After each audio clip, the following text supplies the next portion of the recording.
31 years after the fire, the British government declassifies the Windscale inquiry records. For the first time, the full transcript of the investigation is made public. Journalists pore over thousands of pages.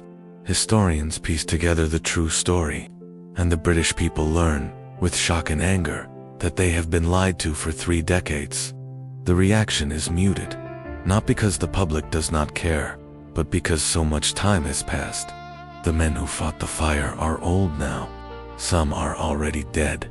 The politicians who authorized the cover-up have retired or passed away.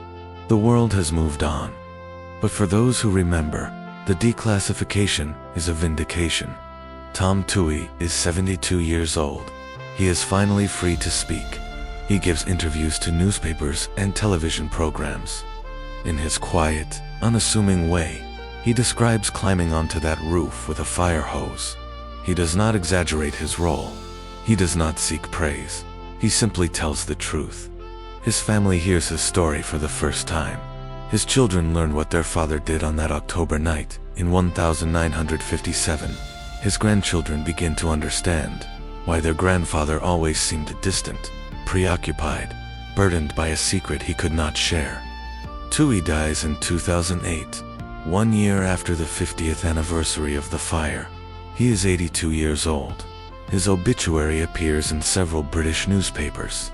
It describes him as the man who saved Britain from nuclear catastrophe.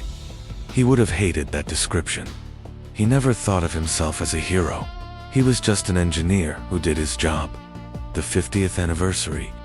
The BBC produces a documentary about Windscale, interviews with surviving workers, newly declassified documents, a detailed reconstruction of the fire and its aftermath. For the first time, the full extent of the government's cover-up is revealed. The political pressure to produce plutonium, the officials who ignored warnings and suppressed evidence, the men who risked their lives and were then blamed for the disaster. The response is overwhelming. Viewers write in to express shock and anger. Former workers come forward with their own stories. Historians begin to reassess the official narrative.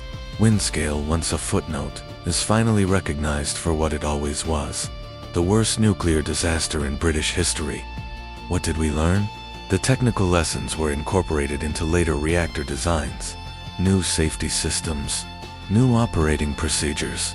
The flaws that made the Windscale piles unstable were eliminated. But the deeper lessons were never fully absorbed. Windscale showed what happens when national prestige is prioritized over public safety. It showed what happens when warnings are ignored and dissent is suppressed. When governments decide secrecy is more important than transparency. These lessons were not learned. They were forgotten. The same dynamics have repeated themselves again and again. Different countries, different technologies, the same pattern. Why do we keep repeating the same mistakes? The victims.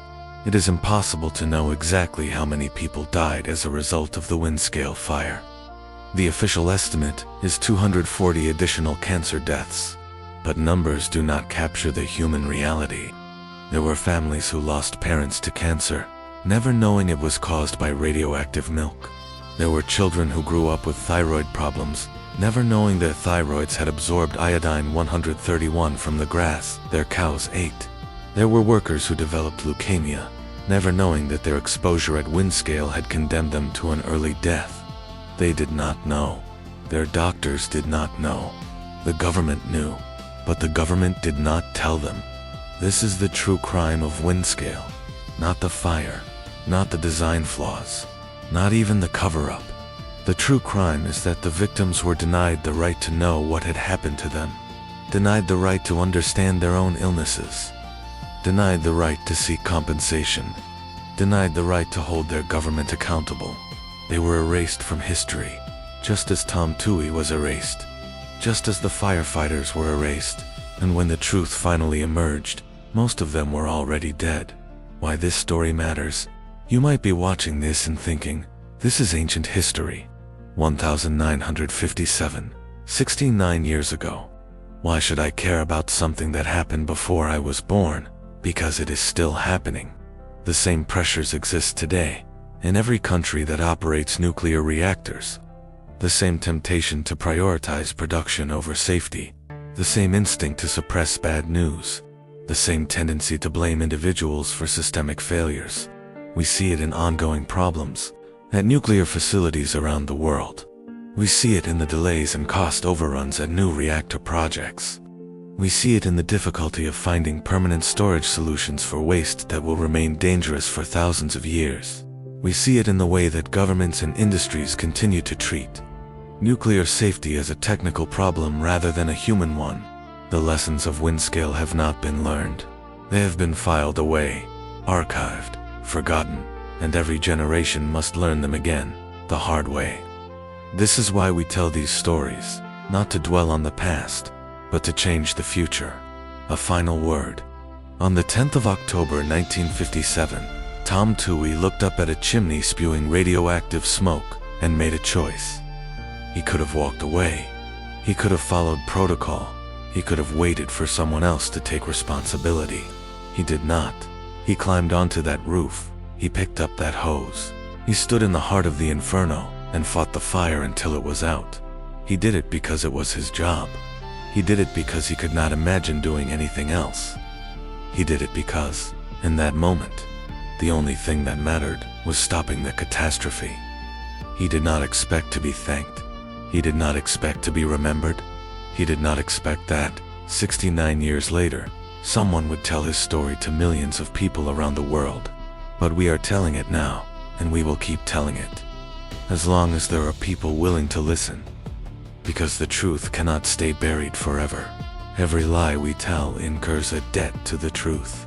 Sooner or later, that debt is paid. You have been watching Mystery Doom. If this story moved you, if you believe that these men deserve to be remembered, share this video. Send it to someone who has never heard of Windscale. Post it on social media. Help us ensure that the truth is buried no longer. Subscribe to Mystery Doom. Hit the bell icon.